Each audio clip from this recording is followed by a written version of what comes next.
ये क्लास आपके लिए बहुत ज्यादा इंपॉर्टेंट और एक बहुत ज्यादा जरूरी क्लास है, क्योंकि यहाँ पे जो हम लोग डिस्कशन करने वाले हैं पूरा एसएससी जीडी का पेपर के बारे में डिस्कस करने वाले हैं। किस तरह के क्वेश्चंस आपके एग्जाम में आते हैं, किस तरह के क्वेश्चंस आपके मोस्टली एग्जाम्स में जो है वो पूछे जाते हैं जीडी के एग्जाम में।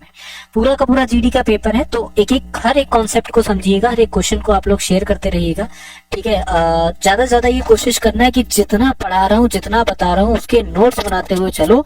तो यहाँ से यकीन मानना है कि 1 से 2 या 2 से 3 क्वेश्चंस आपके फंसेंगे ही फंसेंगे, है ना। जैसे पहला क्वेश्चन आपके सामने यहाँ पर लिखा हुआ है कि सही वर्तनी वाले शब्द को चुन के बताओ कि यहाँ पर क्या है, कि सुषमा है, सुषमा है, सुषमा है, या फिर आपका सुषमा है। सही वर्तनी वाला जो शब्द हो जाता है वो आपका डी वाला ऑप्शन हो जाता है, ठीक है। सुषमा जो है वो आपका यहाँ पे सही ऑप्शन आंसर होगा। पल्ला पकड़ना मुहावरे का अर्थ आपको बताना है क्या होता है, कि भाई पल्ला पकड़ लिया, इसका अर्थ क्या है। पल्ला पकड़ने का अर्थ ये होता है कि जब आपका पल्ला पकड़ लिया है, बस आपसे अपना काम बना रहा है। मतलब वो क्या कह रहा है यहाँ पे, पल्ले पकड़ने का मतलब ये है कि वो आपसे सहारा ले रहा है, ठीक है ना। क्या कर रहा है, वो सहारा ले रहा है और कुछ भी नहीं कर रहा है। सादा जीवन डैश विचार ही जीने का मूल मंत्र होना चाहिए। देखो बहुत ही अच्छी चीज है, आपने सुनी होगी कई बार कि भाई सादा जीवन और उच्च विचार है ना, कि हमारा सादा जीवन है, उच्च विचार है हमारे, और हमें कुछ नहीं चाहिए, और यही एक अच्छा जीने का मूल मंत्र भी हो जाता है ना। तो ऑप्शन नंबर आपका ए है। अगला देखो कि जो स्त्री विद्वान हो, इस वाक्यांश के लिए एक सार्थक शब्द दीजिए, ठीक है ना। कोई एक स्त्री जो बहुत ज्यादा विद्वान है उसके लिए क्या सार्थक शब्द क्या होगा, कि भाई जो स्त्री जो है बहुत ज्यादा बहुत ज्यादा विद्वान है उसके लिए विदुषी बोला जाता है। क्या बोला जाता है, विदुषी बोला जाता है। ठीक उसी तरीके से विजित भी तो लिखा हुआ है। विजित का मतलब होता है कि जिसको जीत लिया गया हो, ठीक है ना। क्या हो जाता है यहाँ पर इसका मतलब आपका होता है जिसको जो है यहाँ पे जीत लिया गया हो, उसको आपका क्या बोला जाता है, उसको आपका विजित बोला जाता है, ठीक है, जिसको जीत लिया गया हो, है ना। ये वाला क्लियर हो गया। इसी के अलावा आपके सामने लिखा है विज्ञ का मतलब क्या होता है, ठीक है। विज्ञ का मतलब होता है जिसकी जानकारी बहुत अधिक हो, ठीक है। कोई ना कोई आपके फ्रेंड सर्कल में ऐसा होगा जिसकी जो जानकारी है ना, वो जानकारी जो है बहुत अधिक होगी, ठीक है ना। क्या हो जाएगी, जानकारी जो है बहुत ज्यादा अधिक होगी, उसको आपका क्या बोलेंगे, विदुर बोलेंगे, सॉरी हाँ विज्ञ बोलेंगे, ठीक है। अब विदुर किसको बोलते हैं, ये भी तो क्लियर होगा। विदुर बोलते हैं जिस पुरुष की पत्नी जो है मर चुकी है, ठीक है ना। जो कोई पुरुष है उसकी जो पत्नी है, वो जिसकी पत्नी जो है ना मर चुकी है, उसको आपका क्या बोला जाता है, उसको आपका यहाँ पे विदुर बोला जाता है, ठीक है। यहाँ पे समझ आना, उसको आपका विदुर बोलते हैं। अगला क्वेश्चन। सभी दोस्तों के रिक्वायरमेंट पे एक बहुत बड़ा ऑफर लेके आ चुका हूँ मेरे दोस्त। इस प्रैक्टिस सेट के ऊपर आपके लिए एक अच्छा ऑफर है, जहाँ से कि अब आपको ये प्रैक्टिस सेट लगाओगे और सबसे सस्ता प्रैक्टिस सेट मिलने वाला है आज तक के यूट्यूब के इतिहास में। दोस्त जो ऐसे जीडी के हमारे 15 प्रैक्टिस सेट की मैं सीरीज लेकर आया हूँ, उसके अंदर मैंने आपको कहा था मेरे भाई कि इन 15 प्रैक्टिस सेट जो आपके सामने हैं हमारे YouTube channel all exam class के ऊपर, जिससे आप कैसे प्राप्त कर सकते हो, तो ये व्हाट्सअप नंबर आपके सामने दिया है, इस पर मैसेज कीजिए। और ये प्रैक्टिस सेट जो आपको 300 रुपये मिलते हैं, उनकी मैंने प्राइस रखी थी गुण 50 रुपये। अब इनसे भी माइनस करके मेरे दोस्त मैंने कर दिया है 30 रुपये, मात्र 30 रुपये अंतिम दिनों में इस प्रैक्टिस सेट को आपको लगाने के लिए। गुण 50 से भी माइनस करके, क्योंकि बहुत सारे बच्चों का कमेंट आ रहा है सर हम इतना पैसा पे नहीं कर पा रहे हैं, पास पैसे नहीं है, तो उसके लिए मैंने मात्र 30 रुपये कर दिए हैं। और 15 प्रैक्टिस सेट मिल रहे हैं, यानी 2 रुपये में एक प्रैक्टिस सेट जरूर लगाना चाहिए अगर सिलेक्शन चाहिए, क्योंकि 70% कोर्स से इस प्रैक्टिस सेट से ही मिलने वाला है आपको। तो देखते हैं कितने बच्चे लगाते हैं, बढ़ते हैं क्वेश्चन की ओर मेरे भाई। मैंने एक गाय और एक भैंस खरीदा या फिर खरीदे, ठीक है। मैंने एक गाय और एक भैंस क्या हो जाएगा यहाँ पे, तो आप बोलोगे सर खरीदी है, ठीक है। चलिए, निम्नलिखित में से शुद्ध वर्तनी वाला शब्द कौन सा है बताना। निष्पक्ष है या फिर आपका निष्पक्ष है। तो यहाँ पे सही वर्तनी वाला शब्द बताना है कि आपका क्या हो जाएगा, तो आप ये बोलोगे कि सर सही वर्तनी वाला शब्द जो है निष्पक्ष, ये जो है हमारा क्या हो जाएगा, करेक्ट ऑप्शन आंसर हो जाएगा, ठीक है।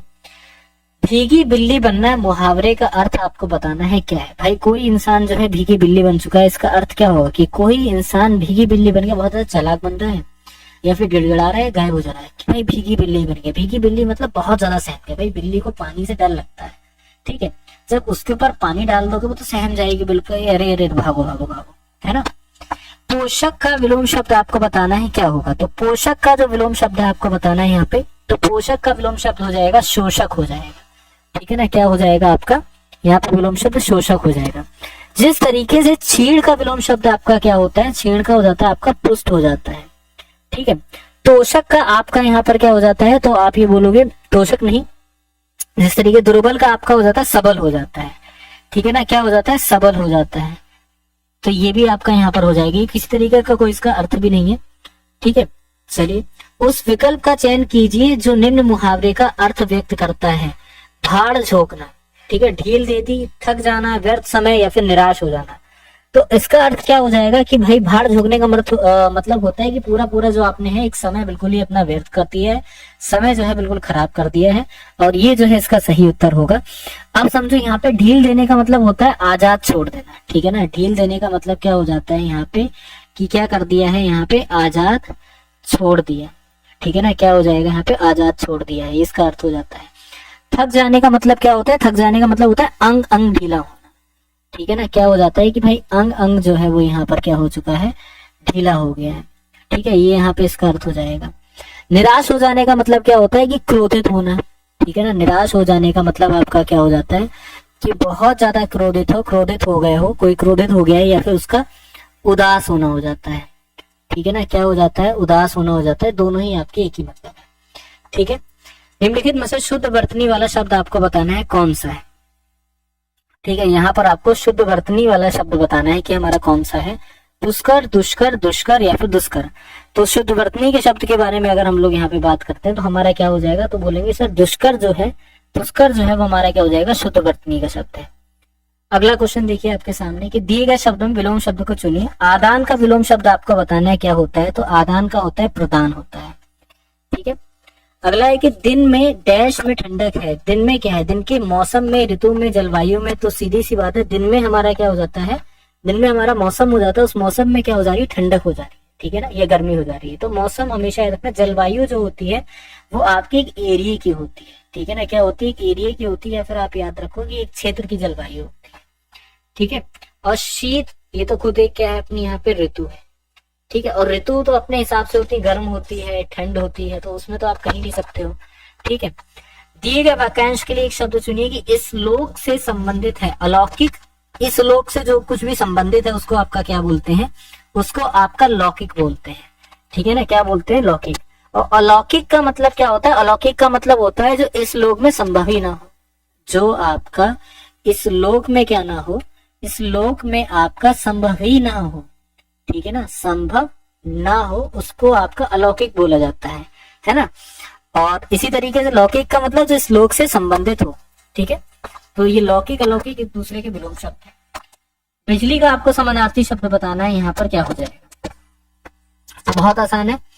बिजली का जो समानार्थी शब्द है यहाँ पे दामिनी, ठीक है ना, क्या हो जाएगा, दामिनी हो जाएगा। बिजली का एक समानार्थी शब्द नहीं होता है, बिजली के कई समानार्थी शब्द होते हैं, जैसे कि एक हो जाता है आपका तड़ित हो जाता है, ठीक है, एक आपका क्या हो जाता है, एक आपका विद्युत हो जाता है, एक आपका चंचला हो जाता है, ठीक है ना, क्या हो जाता है, चंचला हो जाता है, एक आपका चपला हो जाता है, ठीक है ना, क्या हो जाता है, चपला हो जाता है ना। उसी तरीके से यामिनी किसका है, यामिनी का जैसे तमी हो जाता है, ठीक है ना, क्या हो जाता है, यहाँ पे तमी हो जाता है। इसके अलावा निशी हो जाता है, ठीक है, क्या हो जाता है, निशी हो जाता है। त्रियामा हो जाता है, ठीक, क्या हो जाता है, त्रियामा हो जाता है। या फिर विभावरी हो जाता है, ठीक है ना, क्या हो जाता है, विभावरी हो जाता है। शर्वरी का मतलब क्या होता है, शर्वरी का मतलब आपका होता है रात हो गया, रात्रि हो गई, ठीक है ना, ये सारे इसके मतलब हो गए। इसको निशा भी बोलते हैं, ठीक है ना, क्या बोलते हैं, इसको निशा भी बोलते हैं। अटवी का मतलब क्या होता है, अटवी का मतलब होता है वन, ठीक है ना, वन हो गए, है ना, जंगल हो गया, ठीक है, जंगल हो गया, वन हो गए। और जैसे मतलब विपिन भी इसको बोलते हैं, क्या बोलते हैं, विपिन भी इसको बोलते हैं, ठीक है। आकाश का समानार्थी शब्द बताइए, यहाँ पे क्या होगा, बहुत आसान है कि सर आकाश का समानार्थी शब्द होता है अंबर, है ना, आकाश का अंबर हो जाता है। और बाकी जो यहाँ पे लिखे हुए जैसे अक्षी, अक्षी का मतलब होता है नेत्र होता है ना, पता होगा सभी को। और जैसे कि नेत्र हो गया, अंबक हो गया, इसको आपका बोलते हैं। और अंबर में, अंबर का तो पता ही है आपको, ठीक है। अतुल का मतलब आपका होता है आसमान, ठीक है ना, अतुल का मतलब भी आपका क्या हो जाता है, आसमान हो जाता है, ठीक है। या फिर असीम, आसमान तो अनंत तक है ना, तो असीम भी इसको बोलते हैं। चलिए, किस भाग में त्रुटि आपको बताना है, सिखाता नहीं है कि कोई किसी को सिखाता नहीं है कि ऐसे उच्चारण करो। इसमें किस भाग में आपको बताना है कि आपकी जो है त्रुटि दे रखी है, ठीक है। इसमें बताना है आपको किस भाग में जो है आपकी त्रुटि जो है वो आपकी दे रखी है, ठीक है। चलिए जल्दी से बताइए। तो यहाँ पे अगर देखते हैं तो तीसरे वाले भाग में जो है ना वो आपकी त्रुटि दे रखी है, ठीक है ना। कोई किसी को सिखाता नहीं कि ऐसी उच्चारण, ऐसी की जगह आपका क्या होना चाहिए, बोलोगे सर कोई किसी को नहीं सिखाता है कि ऐसा उच्चारण करना चाहिए, ठीक है। तो तीसरे वाले भाग में आपकी क्या है, यहाँ पे समझ जाओगे कि सर तीसरे भाग में जो है वो हमारी त्रुटि है, ठीक है। अगला कि 10 आदमियों ने नाव से नदी को पार किया, कोई त्रुटि नहीं है। आप बताना किस भाग में त्रुटि है, फिर कोई त्रुटि यहाँ पर है ही नहीं, ठीक है। तो 10 आदमियों ने नाव से नदी को पार किया, किसी भी प्रकार की कोई त्रुटि यहाँ पर नहीं है, ठीक है। भाइयों के झगड़े का हेतु क्या हो सकता है, ठीक है ना। उपयुक्त विकल्प का चयन करना है यहाँ पे। यहाँ पे हेतु ये जो दे रखा है ना, इसको थोड़ा सा करेक्ट कर देते हैं। हेतु की जगह आपको बताना है कि क्या आ जाएगा। भाइयों के झगड़े का हेतु क्या हो सकता है, भाइयों के झगड़े का कारण क्या हो सकता है ना। क्या हो जाएगा यहाँ पे, कारण जो है वो यहाँ पर क्या बताना आपको हो सकता है। परीक्षा की डैश बदलनी चाहिए, तरीका, प्रणाली, उपाय या फिर ढांचा। तो परीक्षा का क्या बदलना चाहिए, परीक्षा की प्रणाली बदलनी चाहिए, ठीक है। तो क्या बदलना चाहिए हमको यहाँ पे, तो परीक्षा की जो प्रणाली है उसको चेंज करना चाहिए। फिर देखना चाहिए कि एग्जाम करवाने में या फिर नंबर्स में क्या डिफरेंस जो है यहाँ पे आ रहा है, ठीक है। क्लियर यहाँ तक। अगला क्वेश्चन देखते हैं। अगले क्वेश्चन पे देखते हैं हमारे सामने क्या लिखा होगा। अगला है जो पुरुष लोहे की तरह बलिष्ठ है उसको क्या बोलते हैं। जो पुरुष जो है लोहे की तरह बलिष्ठ होता है उसको आपका लौह पुरुष बोलते हैं, ठीक है। क्या बोला जाता है उसको, हमेशा याद रखना, लौह पुरुष बोलते हैं। चलिए अब यहाँ पर से जीके जीएस का सेशन स्टार्ट हो जाता है। जीके जीएस के सेशन में आपके सामने पहला प्रश्न है कि भारतीय संविधान के इनमें से किस अनुच्छेद ने नए राज्यों के गठन, सीमाओं के फेरबदल इत्यादि संबंधित वर्णन जो है वो आपका किया गया। अनुच्छेद 1 में, अनुच्छेद 2 में, अनुच्छेद 10 में या फिर आपका अनुच्छेद नंबर 3 में, ठीक है। क्वेश्चन को फिर से पढ़ो कि भारतीय संविधान के इनमें से किस अनुच्छेद में नए राज्यों के गठन और सीमाओं के फेरबदल इत्यादि के संबंधित वर्णन करा गया है। कि जो हमारा कोई भी एक नया राज्य है उसको गठित करा जा सकता है, किसी भी राज्य का विघटन करके या तोड़ के या दूसरा राज्य जो है बना सकते हैं। सीमाओं का फेरबदल भी कर सकते हैं कि यहाँ तक जो है किसी दूसरे राज्य की सीमा है, उसके बाद किसी और राज्य की सीमा है। बाकी ये सारी चीजों का जो वर्णन है वो आपका किस में मिलता है, तो आप यहाँ पर याद रखना कि अनुच्छेद नंबर 3 में जो है वो यहाँ पे मिल जाता है, ठीक है। अब अनुच्छेद 1 में क्या मिलता है, तो अनुच्छेद 1 में आप लोग याद रखोगे कि जो संघ होता है ना, संघ का जो नाम होता है, ठीक है ना, संघ हो जाता है, संघ का जो नाम होता है, और जो राज्य क्षेत्र होता है, ठीक है ना, क्या हो जाता है, राज्य क्षेत्र होता है, ये यहाँ पे हो गया। और अनुच्छेद 2 में क्या होता है, अनुच्छेद 2 में होता है कि जो संसद होती है, ठीक है ना, संसद क्या करती है, विधि के द्वारा नए राज्य बनाती है। संसद क्या करती है, विधि के द्वारा नए राज्यों में प्रवेश की स्थापना देती है। जो नए राज्य होते हैं उनमें प्रवेश की स्थापना देती है, वो किस में हो जाता है, अनुच्छेद नंबर आपके 2 में हो जाता है। अनुच्छेद 10 में आपका क्या होता है कि नागरिकता के अधिकारों को बना रहे। जो नागरिकता के जो अधिकार है, ठीक है, वो नागरिकता के जो अधिकार हो जाते हैं वो यहाँ पर क्या हो जाए, यहाँ पर आपके बने रहे, ठीक है ना, ये हो जाता है। चलिए अगला देखेंगे क्या है कि भारतीय सुरक्षा बल के सर्वोच्च कमांडर कौन है। भारतीय सुरक्षा बल के जो सर्वोच्च कमांडर है वो यहाँ पे कौन हो जाते हैं, सिंपल सी बात है।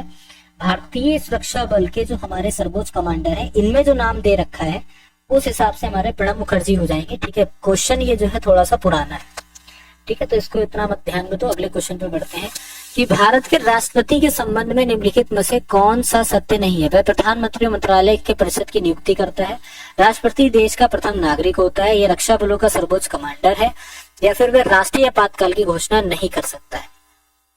अब आपको बताना है कि कौन सा जो है वो आपका सत्य नहीं है। देखो अगर हम लोग यहाँ पे बात करते हैं डी वाला क्यों सत्य नहीं है, कि क्योंकि राष्ट्रपति एकमात्र ऐसा व्यक्ति है जो देश के अंदर लगे आपातकाल की घोषणा करता है, ठीक है ना, ये क्लियर होगा।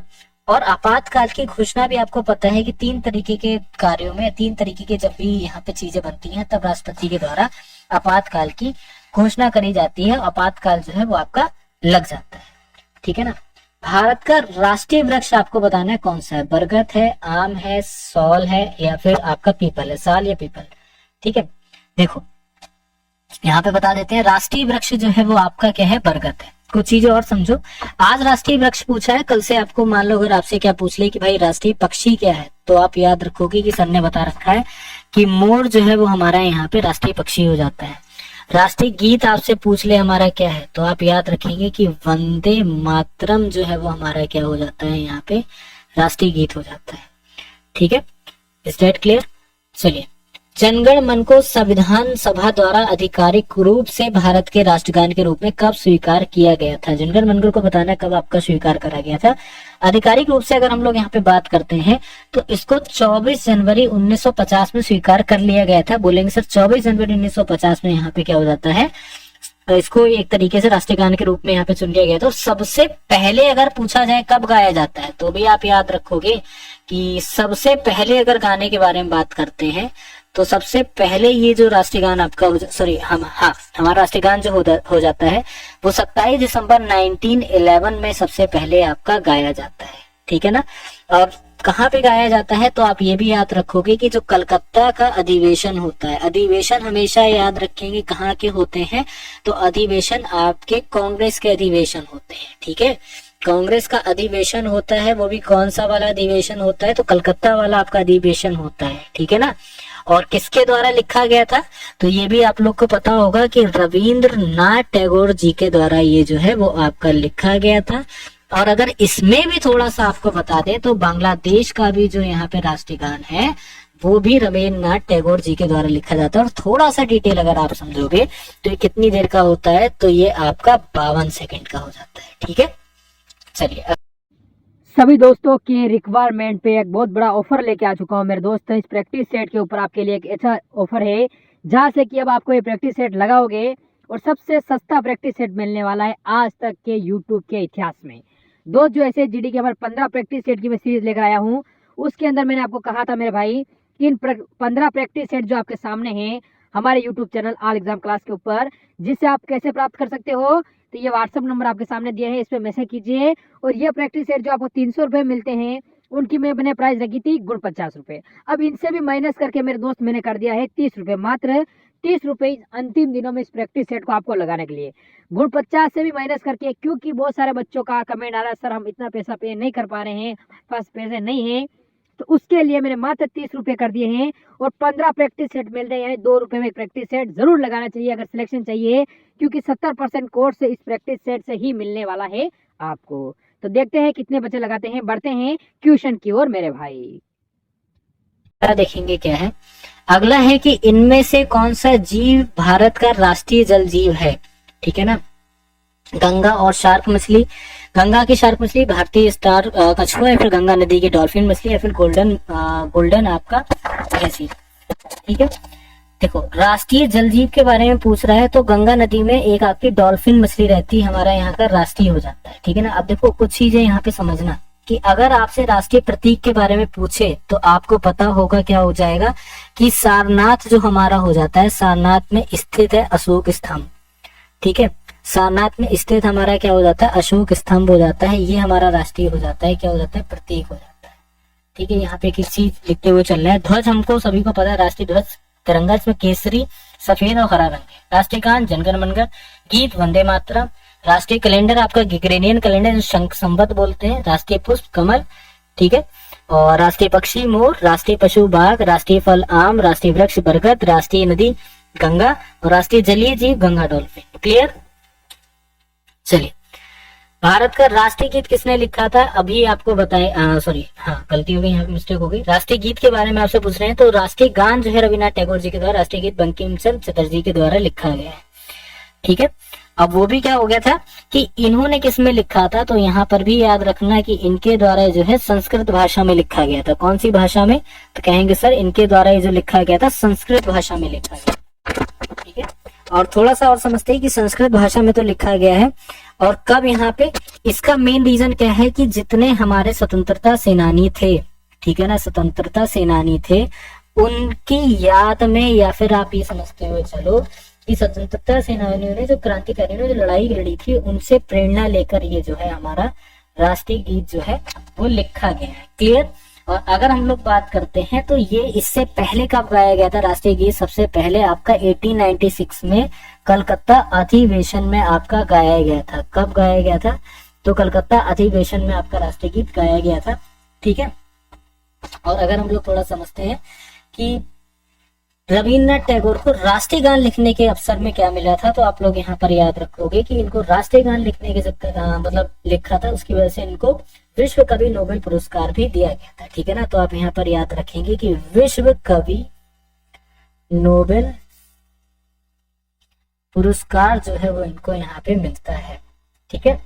अगला, कौन सी नहर प्रशांत महासागर को अंटार्कटिक महासागर से जोड़ती है? बहुत अच्छे अच्छे क्वेश्चन है, इनको सबको रिपीट करते हुए चलो। यहाँ पे याद रखना कि पनामा नहर, ठीक है, पनामा नहर जो है प्रशांत महासागर को अटलांटिक महासागर से जोड़ती है। ठीक है। स्वेज नहर, स्वेज नहर लिखा हुआ, स्वेज नहर कहाँ पे पता है किसी को? तो ये आपकी मिस्र में हो जाती है। ठीक है। कहाँ हो जाती है? मिस्र में हो जाती है। किसमें? तो जो हमारा लाल सागर है इसको किससे जोड़ती है? इसको आपका भूमध्य सागर से जोड़ती है। ठीक है ना। क्लियर है? यहाँ पे बोलेंगे सब बिल्कुल क्लियर है।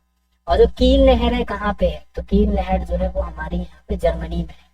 कील नहर किससे किसको जोड़ती है? उत्तरी सागर को बाल्टिक सागर से जोड़ती है।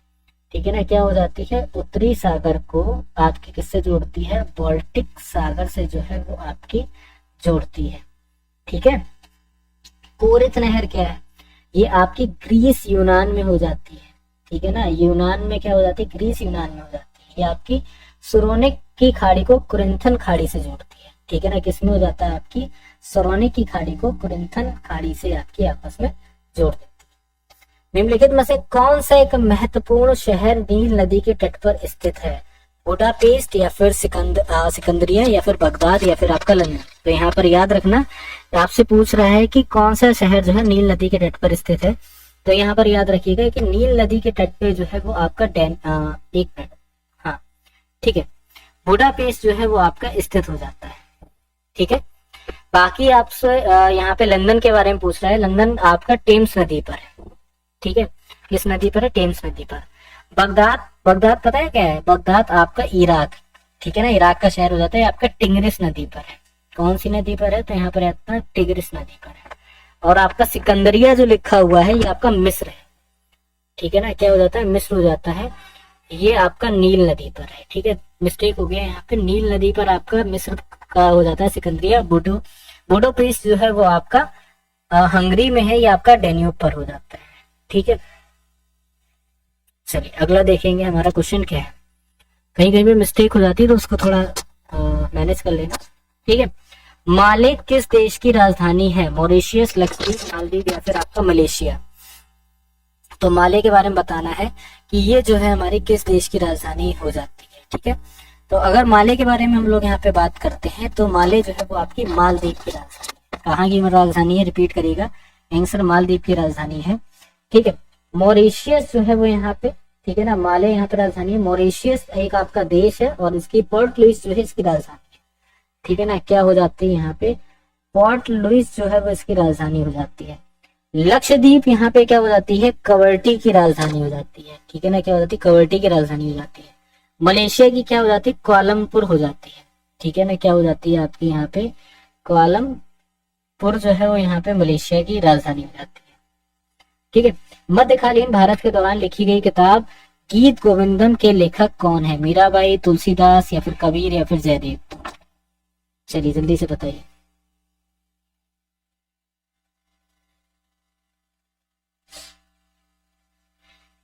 चलो जल्दी से बताओ।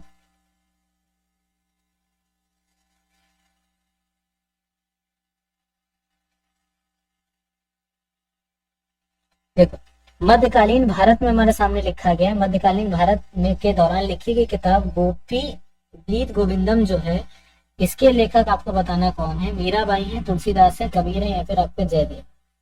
अगर हम लोग यहाँ पे बात करते हैं तो ये जो किताब है गीत गोविंदम, इसके लेखक यहाँ पे कौन हो जाते हैं? तो जयदेव जो है इसके लेखक हो जाते हैं।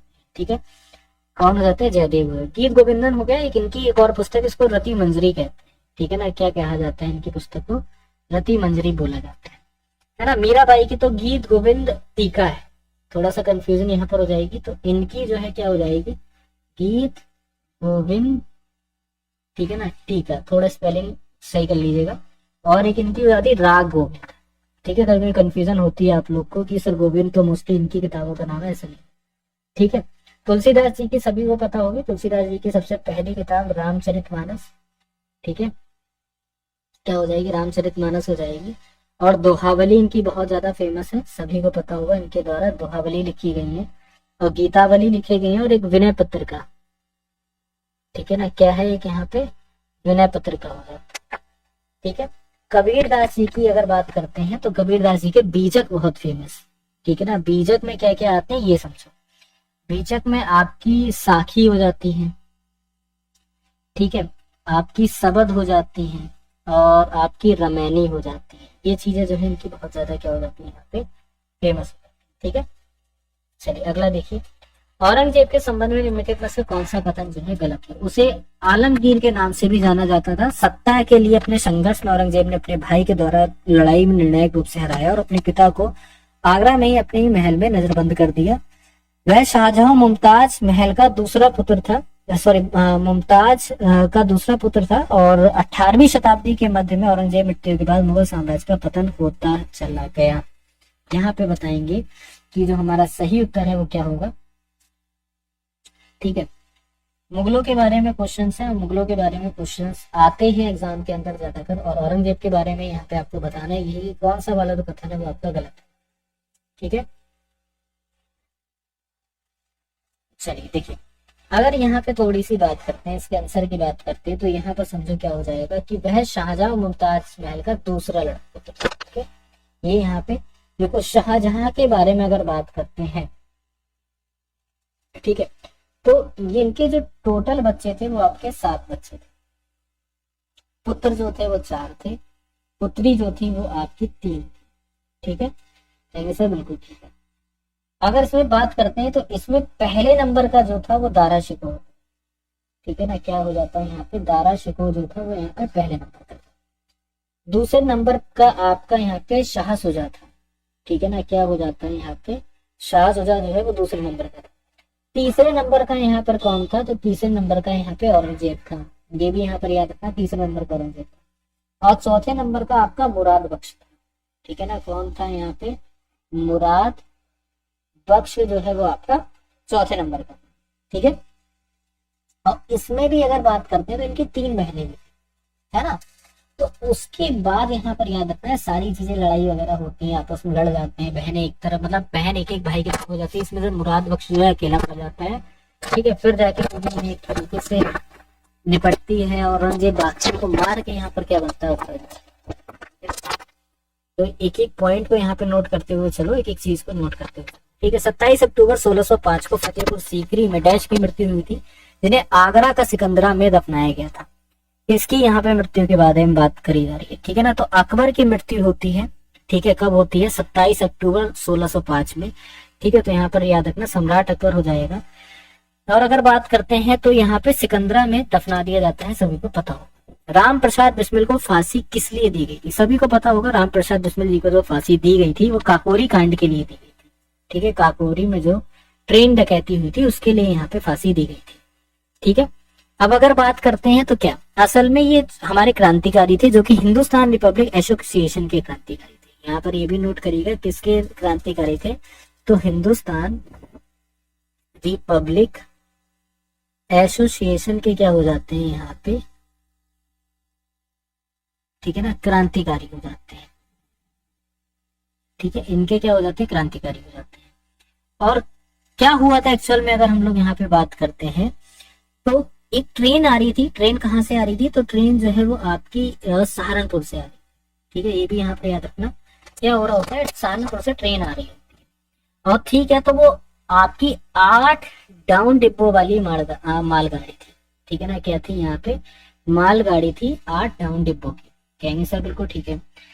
अब लखनऊ में एक जगह पड़ती है काकोरी जगह, तो वहां पे क्या हो जाता है, लूट लिया जाता है। वो भी कब लूट लिया जाता है, 9 अगस्त 1925 को आपका लूट लिया जाता है।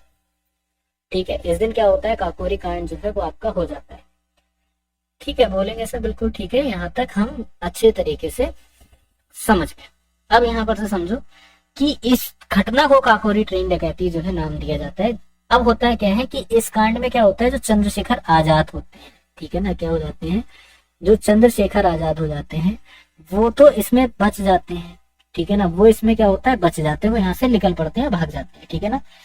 अब होता है क्या है कि इन पर मुकदमा चलता है, जिसमें से ये 4 इसमें जो हो जाते हैं, 4 इसमें एक तरीके से पूरी तरीके से आप मानते हो चलो, जो अभियुक्ति पाए जाते हैं पूरी तरीके से इस मुकदमे में अपराधी पाए जाते हैं, ठीक है। जिसमें से राम प्रसाद बिस्मिल, जिनको गोरखपुर में यहाँ पर क्या दी जाती है, फांसी दी जाती है, ठीक है ना, कहाँ पर दी जाती है, गोरखपुर। एक आपके होते हैं अशफाक उल्ला खां, ठीक है ना, क्या कौन हो जाते हैं, तो अशफाक उल्ला खां हो जाते हैं। इनको कहाँ पर दी जाती है, तो इनको फैजाबाद में दी जाती है फांसी। कहाँ पर दी जाती है, फैजाबाद में दी जाती है। फिर एक हो जाते हैं रोशन सिंह हो जाते हैं, ठीक है ना, कौन हो जाते हैं, रोशन सिंह हो जाते हैं। तो रोशन सिंह को कहाँ पे दी जाती है, तो इनको आपकी प्रयागराज में दी जाती है, ठीक है ना, कहाँ पर दी जाती है, प्रयागराज। फिर राजेंद्र लाहड़ी हो जाते हैं, ठीक है ना, कौन हो जाते हैं यहाँ पे, राजेंद्र लाहड़ी हो जाते हैं। इनको कहाँ पर दी जाती है, तो इनको आपका गोंडा में दी जाती है, ठीक है, कहाँ पर, गोंडा में फांसी दी जाती है। इतने लोग हैं, इनको आपकी क्या करी गई थी, फांसी जो है वो आपकी दी गई थी। हाल ही में गोयम, इसको रहने दो, ठीक है ना, चल ठीक है, एक बार देख लेते हैं इनको भी। तो अब यहाँ पे देखिए, हाँ, हाल ही में गोयम बिना मूल्य विज विजन योजना जो है वो आपकी शुरू हुई, कहाँ पे शुरू हुई, तो वो आपकी गोवा के अंदर शुरू, ठीक है। हाल ही में किसने इस्पात मंत्रालय के अतिरिक्त सचिव का पदभार संभाला है, तो यहाँ पर याद रखिएगा, इस्पात मंत्रालय का जो यहाँ पे सचिव का जो पदभार है वो चंद्रलाल दास ने यहाँ पे संभाला है, ठीक है। हाल ही में सरकार ने विमान रख रखाव मरम्मत ओवरहॉलिंग के कितने प्रतिशत एफडीआई की मजदूरी दी है, तो यहाँ पर याद रखेंगे कि जो मजदूरी आपके अप्रोक्सीमेटली दी गई थी, एक मिनट ना, हाँ, 100% की पूरी जो मजदूरी है वो आपकी दी गई। हाल ही में श्रीराम कैपिटल को एआरसी लॉन्च करने के लिए किसकी मंजूरी मिली है, ठीक है, श्रीराम कैपिटल की एआरसी लॉन्च करने के लिए यहाँ पर आपको बताना है किसकी मंजूरी जो है वो आपकी मिली है, तो आरबीआई की मिली है, ठीक है। अगला है कि हाल ही में किसे झारखंड विधानसभा का चुनाव का ब्रांड एम्बेसडर आपका चुना गया है, ठीक है, तो यहाँ पर याद रखिएगा कि महेंद्र सिंह धोनी को आपका चुना गया है। अगला है, हाल ही में कहाँ गंगा उत्सव 2024 जो है वो आपका मनाया जाएगा, भाई बहुत आसान सा सवाल और बहुत आसान से इसका जवाब, हरिद्वार 2024 का, ठीक है। चलिए यहाँ तक क्लियर हो गया होगा। अब आ जाते हैं रीजनिंग के सेशन पे, आ जाती है। मधुमक्खी का रिलेशन भिन भिनाने से दे रखा है, मुर्गियों का रिलेशन आपसे पूछा जा रहा है किससे होगा। तो देखो मधुमक्खी क्या करती है, बड़ा ही भिन भिनाती है, ग्रुप में होंगी, भिन भिन भिन भिन करती रहेंगी। मुर्गियों के बाद क्या होता है, कुटकुटाना होता है, ठीक है, उनके में क्या होता है, कुटकुटाना होता है, कुट कुट कुट कुट कुट कुट कुट कुट करती रहेगी, है ना। चलिए अब ये मत बोल देना कि सर वो हाउलिंग करती है, मधुमक्खी है, मधुमक्खी के भेड़िया नहीं है जो हाउलिंग करेगी, है। अगला देखो क्या है कि आपको बताना है कि अगला जो क्वेश्चन मार्क है, क्वेश्चन मार्क के प्लेस पे सही उत्तर क्या होगा। तो देखो एक तीर, अगर यहाँ पे देखोगे तीर एक्सचेंज होते जा रहे हैं, ठीक है, सबसे नीचे है, सबसे ऊपर आया यहाँ पे, फिर इसका मतलब सबसे ऊपर होना चाहिए। सबसे ऊपर आपका या तो ये होगा या फिर आपका ये वाला हो जाएगा, ये 3 है ना। अब यहाँ पर इस वाले तीर को देखते हैं, ठीक है, ये तीर है, फिर ये आपका यहाँ पे क्या हो रहा है, ये ऊपर गया है, ऊपर के बाद नीचे आया, तो इसका मतलब इसके बाद जब ये आपका जाएगा थर्ड प्लेस पे जाएगा, तो सी वाला आपका करेक्ट ऑप्शन आंसर हो जाएगा। लेमन को आपका यहाँ पे ELMNO में लिखा जाता है, और आपको बताना है कि क्लस्टर को क्या लिखे। देखो सीधी सी बात है, लेमन आपके सामने लिखा है, लेमन में इन्होंने क्या करा है, इन्होंने कुछ नहीं करा है, इसको आरोही क्रम में लिख दिया है, मतलब समझे आरोही क्रम का। आरोही क्रम का मतलब है कि लेमन आपके सामने लिखा है तो EL, ठीक है ना, और यहाँ पे M आपके सामने रहेगा और NO इस तरीके से हो जाएगा, ये हो गया EL, M आपके सामने रहा, यहाँ पे हो गया NO। ठीक इसी तरीके से क्लस्टर को जरा देखो और बताओ, तो क्लस्टर में भी तो सेम चीज आपकी अप्लाई होंगी इस तरीके से, ठीक है। अब देखो अगर क्लस्टर में हम लोग यहाँ पे देखते हैं तो इन्होंने क्या करा है, इसको भी इन्होंने आरोही क्रम में लिख दिया है।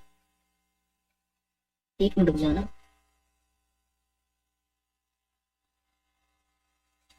ठीक है।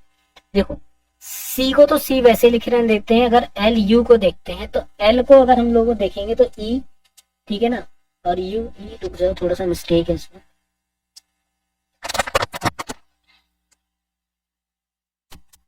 ठीक है, इसको स्किप कर देना, मुझसे ही कहीं पे गलती हो रही है। खैर, प्रश्न आकृति आपके सामने दी गई है और आपको ये बताना है कि ये जो प्रश्न आकृति है, ये प्रश्न आकृति किस उत्तर आकृति में जो है वो आपकी छुपी हुई है। ए बी सी डी में से बताइए किस आकृति में जो है वो आपकी प्रश्न आकृति पे छुपी हुई है। ठीक है,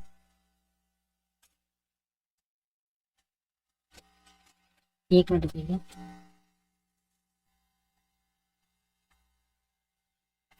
चलिए, प्रश्न आकृति आपको बतानी कहाँ पे बनी है। अगर आप इसको यहाँ पे गौर से देखोगे तो आपको ये कहेगा, आप ये कहोगे सर हो सकता है बी वाले में बने हुए, है ना, तो ऐसा नहीं है। बी वाले में अगर यहाँ पे आके देखोगे तो यहाँ पे इस तरीके से कि कट लग रहा है और ये ऐसे जा रही है। ठीक है, वो यहाँ पे कहीं पे भी नहीं, तो मतलब ये नहीं होगा। ए वाले में भी अगर हम लोग देखते हैं तो ए वाले में क्या आपका बनता दिख रहा है, नहीं, अगर ये आगे तक ऐसे जाता तब होता, ये भी नहीं होगा। सी वाले में पूरी की पूरी आकृति बनी है, देखो कैसे बनी है। ठीक है, देख अभी दिखाता हूँ सही से।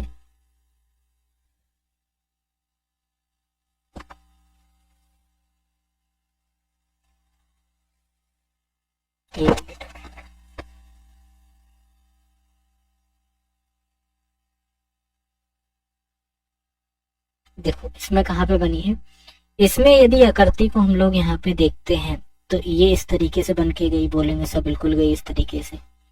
ठीक है, चलिए आप देखिए आकृति ऐसे करके चली गई, बोलेंगे सब बिल्कुल चली गई, और ये आकृति ऐसे आके मिल गई और ये आकृति यहाँ पे ब्लॉक होकर ऐसे चली गई।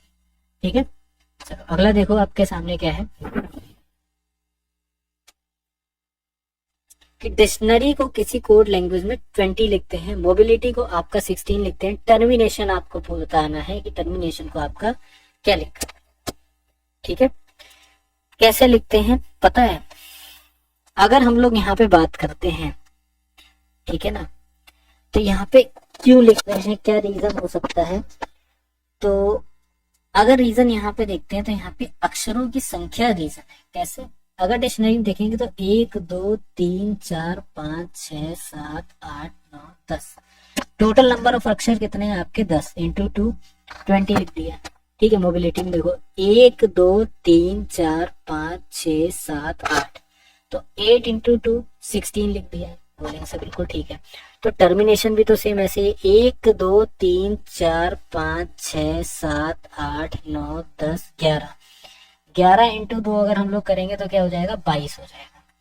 तो 22 ऐसे हो जाएगा, तो मतलब हमारा डी वाला ऑप्शन आंसर करेक्ट हो जाएगा। ठीक है, चलिए 64 का रिलेशन 4 से है, x यहाँ पर आपका है रिलेशन 6 से दे रखा है, x मान लो क्वेश्चन मार्क मान लो, 100 रिलेशन 5, तो आपको बताना है क्वेश्चन मार्क के प्लेस पे जो हमारा सही आंसर है वो क्या होगा। ठीक है, देखो भाई अब ये दे रखा है 4 इंटू 2 की पावर अगर हम लोग 2 कर देते हैं, है ना, 4 इंटू 2 की पावर 2, तो मतलब अगर हम लोग यहाँ पे देखेंगे तो 8 का स्क्वायर जो है कितना हो जाएगा 64 हो जाएगा। हो जाएगा कि नहीं हो जाएगा, कहेंगे सर बिल्कुल हो जाएगा, है ना। अब सेम इसमें 5 इंटू 2 का स्क्वायर कर देते हैं, तो 10 का स्क्वायर कितना होता है, 10 का स्क्वायर आपका 100 हो जाता है। ठीक है, 10 का स्क्वायर जो है वो आपका 100 हो जाता है। अब यही 6 इंटू 2 का यहाँ पर स्क्वायर करते हैं, 6 दूनी 12, 12 का स्क्वायर कितना हो जाएगा 144। ये वाला ऑप्शन हो जाएगा आपका सही कि नहीं, कहेंगे सर बिल्कुल हमारा ये ऑप्शन जो है करेक्ट ऑप्शन आंसर। ठीक है, चलिए राजू को यहाँ पे कोड लैंग्वेज में WFOZ लिखा जाता है, सीता को XNYF लिखा जाता है, तो मोनू बताना है। अगर हम लोग यहाँ पे देखते हैं कि क्या लिखा हुआ है, राजू लिखा हुआ है। ठीक है ना, क्या लिखा हुआ है यहाँ पे, राजू लिखा हुआ है। अब जरा ये बताओ कि इस राजू में ऐसा क्या आपको दिख रहा है, तो भाई अगर हम लोग देखेंगे तो राजू का यहाँ पे प्लेस वैल्यू, ठीक है ना, प्लेस वैल्यू अगर +5 कर दोगे, +5 कर दोगे, +5 कितना आ जाएगा, W आ जाएगा, F हो जाएगा, O हो जाएगा, Z हो जाएगा। इसको चेक ही मत करो ना, डायरेक्ट मोनू पर आ जाओ। मोनू में क्या कर दोगे, प्लस का 5 कर दोगे, प्लस का 5 जैसे मोनू में करोगे आपको R मिलेगा, R एक ऑप्शन में है, डी वाले में करेक्ट हो जाएगा। आगे बढ़ो, टाइम ही मत वेस्ट करो। ठीक है, अगला क्वेश्चन आपके सामने बहुत अच्छा से दे रखा है कि सभी के सभी एंजाइम क्या है, यहाँ पे विटामिन है। ठीक है, एंजाइम जो है वो सभी के सभी आपके क्या दे रखे हैं, ये आपके विटामिन दे रखे हैं। तो हमने कहा ठीक है भाई, यहाँ पर समझ गए विटामिन है। सभी विटामिन कार्बोहाइड्रेट है, ये सभी के सभी जो विटामिन है वो क्या हो जाते हैं आपके यहाँ पे कार्बोहाइड्रेट हो जाते हैं। ठीक है ना, हमने कहा ठीक है सर बिल्कुल हम लोग समझ गए। अब देखो, क्या सभी एंजाइम आपके कार्बोहाइड्रेट हैं? तो बोलेंगे सर सभी के सभी एंजाइम भी तो हमारे कार्बोहाइड्रेट है। क्या कोई भी एंजाइम आपका कार्बोहाइड्रेट नहीं है? ये तो आपका गलत हो गया। तो मतलब आपका निष्कर्ष पहला वाला जो है वो आपका अनुसरण कर रहा है बस। ठीक है, क्लियर हो गया यहाँ तक? तो यहाँ तक आप लोग समझ गए होंगे कि क्वेश्चंस भी आपको एक एक अच्छे तरीके से क्रिस्टल क्लियर हुए होंगे। अब मैथ का सेशन है, मैथ के सेशन को बड़े आराम से देखना है, एक एक चीज आपको बहुत आराम से बताना है। 5 विषयों में अमित के प्राप्तांक का औसत 72 है। ठीक, हमने कहा ठीक है। यदि इन विषयों में से 3 विषयों के प्राप्तांक का औसत 70 है, तो शेष विषयों का प्राप्तांक का औसत आपको बताना है क्या है। यहाँ पे एक लड़का अमित है, जिसको क्या हो जाते हैं, अगर हम लोग देखते हैं कि उसके जो 5 विषय हैं उसमें जो उसका एवरेज आ रहा है 72 आ रहा है। ठीक है ना, 5 विषयों में उसका जो एवरेज आ रहा है वो कितना आ रहा है? 72 आ रहा है। तो टोटल नंबर आपके यहाँ पर कितने हो जाएंगे? 360 हो जाएंगे। बोलेंगे सर बिल्कुल ठीक है। उनके 3 विषयों में प्राप्तांक का औसत 70 है, मतलब 3 विषयों का प्राप्तांक का जो औसत है वो आपका 70 है। तो मतलब यहाँ पे कितना हो जाएगा? 210 हो जाएगा। ठीक है, कहेंगे सर बिल्कुल ठीक है। तो शेष 2 बचे, यहाँ पे आपको बताना है। तो शेष विषयों के प्राप्तांकों का औसत क्या है? 5 विषयों के टोटल प्राप्तांक कितने थे? 360 थे। ठीक है, 3 विषयों के टोटल प्राप्तांक कितने थे? 210 थे। तो शेष बचे वालों को अगर हम लोग यहाँ पे देखेंगे तो क्या हो जाएगा? 360 माइनस का आपका 210 होगा कि नहीं होगा? कितना बचेगा आपका? 150 बचेगा। बच जाएगा ना 150? कहेंगे सर बिल्कुल बच जाएगा। 150 बटा आपका कितना हो जाएगा? यहाँ पे 2 एवरेज निकालना है ना हमें, तो सिंपल आपका एवरेज कितना लेकर आएगा? तो बोलेंगे सर 75 जो है वो हमारा यहाँ पे सही आंसर आपका हो जाएगा। ठीक है ना, क्या हो जाएगा आपका यहाँ पर जो सही आंसर है वो आपका 75 हो जाएगा, मतलब 75 जो है वो आपका सही ऑप्शन आंसर होगा, बी वाला। क्लियर यहाँ तक? चलिए अगला देखिए जरा। अगला है कि सभी दोस्तों के रिक्वायरमेंट पे एक बहुत बड़ा ऑफर लेके आ चुका हूँ मेरे दोस्त। इस प्रैक्टिस सेट के ऊपर आपके लिए एक अच्छा ऑफर है, जहाँ से कि अब आपको ये प्रैक्टिस सेट लगाओगे और सबसे सस्ता प्रैक्टिस सेट मिलने वाला है आज तक के यूट्यूब के इतिहास में। दोस्त जो ऐसे जीडी के हमारे 15 प्रैक्टिस सेट की मैं सीरीज लेकर आया हूँ, उसके अंदर मैंने आपको कहा था मेरे भाई कि इन 15 प्रैक्टिस सेट जो आपके सामने हैं हमारे YouTube channel all exam class के ऊपर, जिससे आप कैसे प्राप्त कर सकते हो। तो ये व्हाट्सअप नंबर आपके सामने दिया है, इस पर मैसेज कीजिए। और ये प्रैक्टिस सेट जो आपको 300 रुपये मिलते हैं, उनकी मैंने प्राइस रखी थी गुण 50 रुपये। अब इनसे भी माइनस करके मेरे दोस्त मैंने कर दिया है 30 रुपये, मात्र 30 रुपये अंतिम दिनों में इस प्रैक्टिस सेट को आपको लगाने के लिए। गुण 50 से भी माइनस करके, क्योंकि बहुत सारे बच्चों का कमेंट आ रहा है सर हम इतना पैसा पे नहीं कर पा रहे हैं, पास पैसे नहीं है, तो उसके लिए मैंने मात्र 30 रुपये कर दिए हैं। और 15 प्रैक्टिस सेट मिलते हैं, यानी 2 रुपये में प्रैक्टिस सेट जरूर लगाना चाहिए अगर सिलेक्शन चाहिए, क्योंकि 70% कोर्स इस प्रैक्टिस सेट से ही मिलने वाला है आपको। तो देखते हैं कितने बच्चे लगाते हैं, बढ़ते हैं क्वेश्चन की ओर मेरे भाई। ABC किसी काम को 5, 6, 8 दिनों में पूरा करते हैं। यदि वे 7 काम करें तो कार्य के लिए उन्हें 2950 रुपए प्राप्त हुए। तो बी का हिस्सा आपको बताना है कितना। ठीक, ये भी कोई मुश्किल सवाल नहीं है, ऐसा नहीं है कि आपसे लग नहीं पाएगा, बड़ा भयानक और खतरनाक सवाल। देखो ABC जो अपना काम करते हैं, ए के द्वारा जो काम कराया जा रहा है 1/5 भाग करा जा रहा है। बी के द्वारा जो काम करा जा रहा है वो आपका 1/6 भाग करा जा रहा है। सी के द्वारा जो काम करा जा रहा है वो आपका 1/8 भाग करा जा रहा है। 3 भाग यहाँ तक हो गए? बोलेंगे सर बिल्कुल हो गए। अब इन तीनों को एक साथ मिलाकर एक दिन में कितना काम करेंगे? यदि वे 7 काम करें, ठीक है, 8 दिनों में पूरा कर सकते हैं। ABC इनका ये पूरा काम हो गया। और एक दिन में ये कितना काम कर सकते हैं? तो एक दिन में इनका जो काम हो जाएगा 1/5 रेशियो 1/6 रेशियो 1/8, मतलब एक दिन का जो इनका काम होगा वो कितना हो जाएगा? 120 हो जाएगा। ठीक है, कहेंगे सर बिल्कुल ठीक है।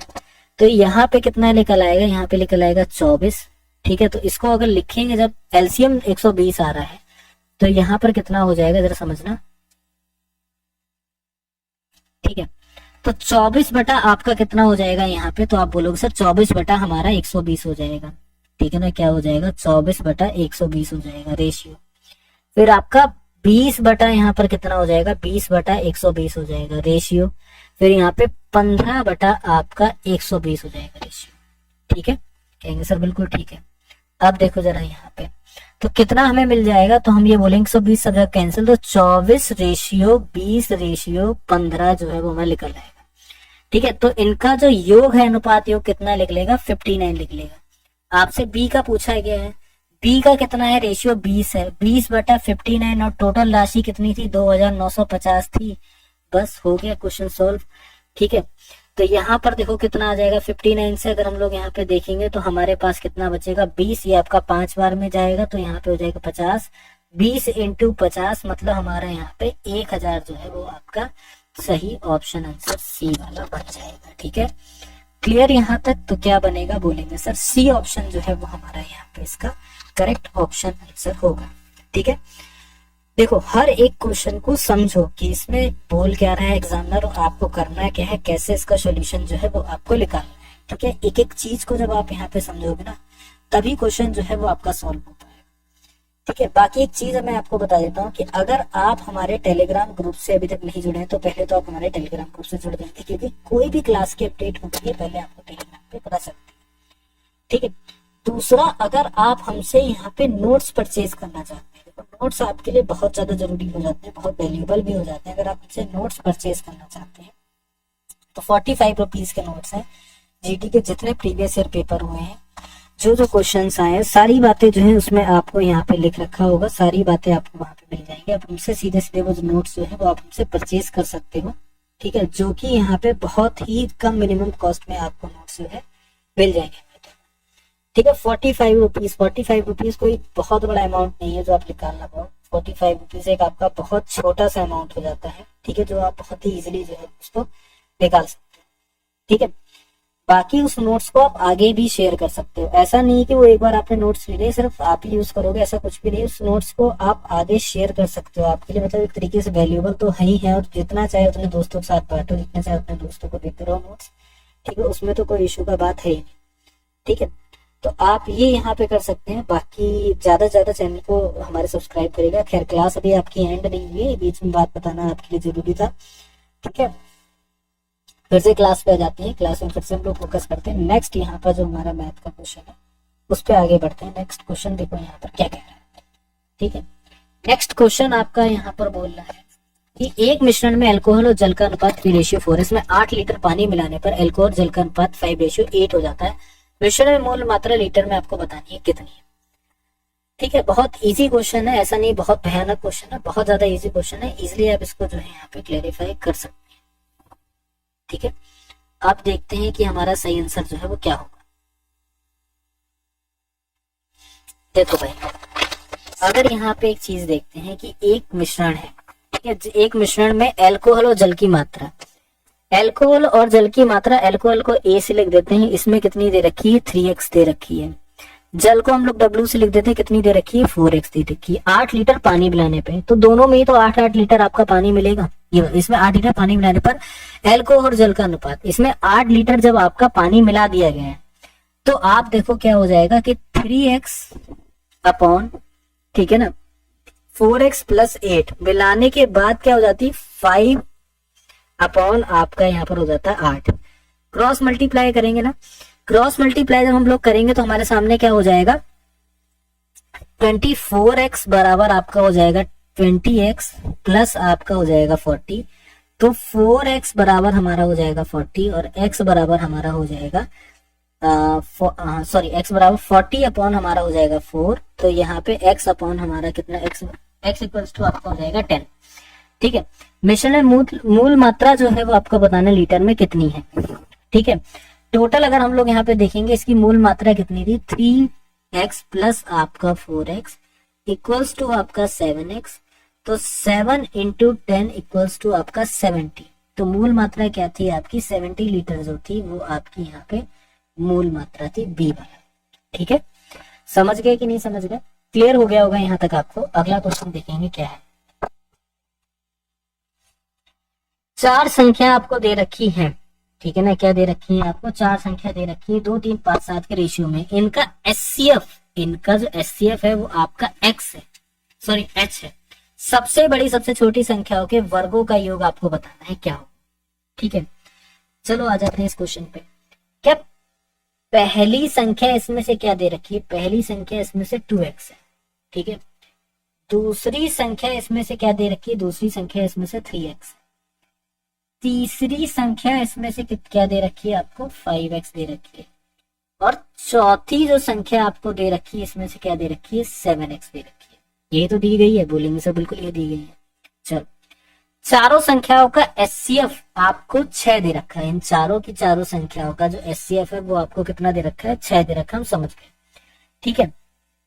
सबसे बड़ी संख्या देखो भैया, ठीक है ना, सबसे बड़ी मतलब आप HCF का मतलब समझ रहे हो ना, यहाँ पे क्या है, HCF का मतलब आपको क्लियर होना चाहिए कि यहाँ पे मतलब क्या है। ठीक है, उनका महत्तम समापवर्तक HCF जो है वो आपको 6 दे रखा है। ठीक है, अब देखो जरा, सबसे बड़ी संख्या इनमें से क्या है, सबसे बड़ी संख्या है इसमें से 7x है। और सबसे छोटी संख्या इनमें से क्या है, सबसे छोटी संख्या 2x है। अब पढ़ो, सबसे बड़ी सबसे छोटी संख्याओं का वर्ग मतलब इनका स्क्वायर का योग क्या होगा। ठीक है, 7 के स्क्वायर का योग कितना हो जाएगा, 49x स्क्वायर हो जाएगा, प्लस यहाँ पर कितना हो जाएगा, 4x स्क्वायर हो जाएगा ना। तो यहाँ पर कितना मिलेगा हमको, 53x स्क्वायर मिलेगा।